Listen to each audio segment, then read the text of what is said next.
So I've been thinking a lot about just, everything that's been happening with, the police. This message is not sponsored by Yale, by the way. I'm just at work.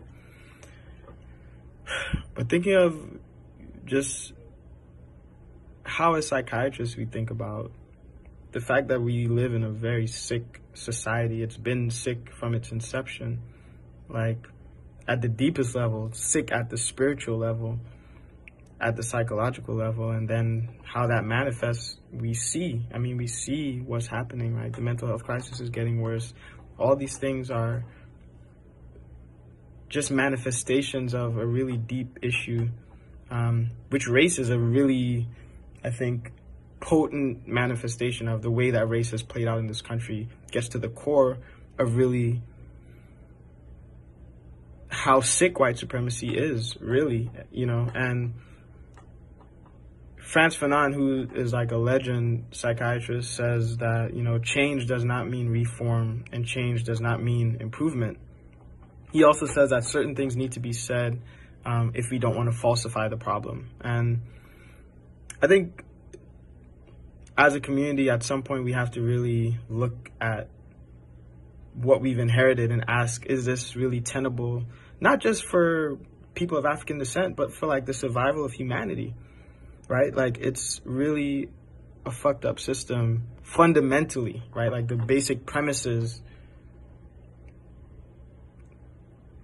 are delusional, in a lot of ways. If you really look at the core things that it promotes and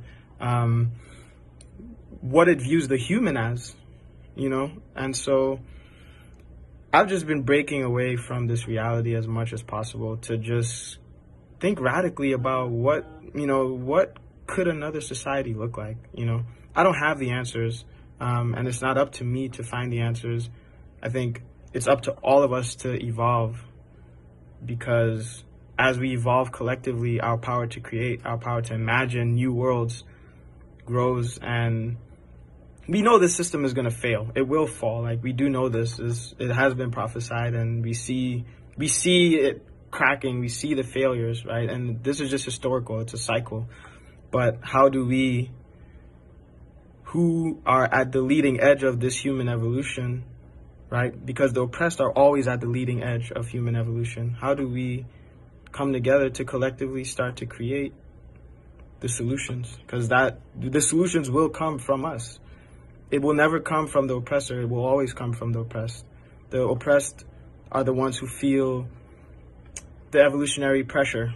And so we are the ones that will take us into this new form of human. But what that looks like and how we create that is something we have to really start looking, we have to start looking at very seriously. And it starts at the spiritual level and then moves through the mental and the physical plane. So, I don't know. These are just thoughts that I'm having. I'm curious to hear what you all think, and how you all are making sense of all this.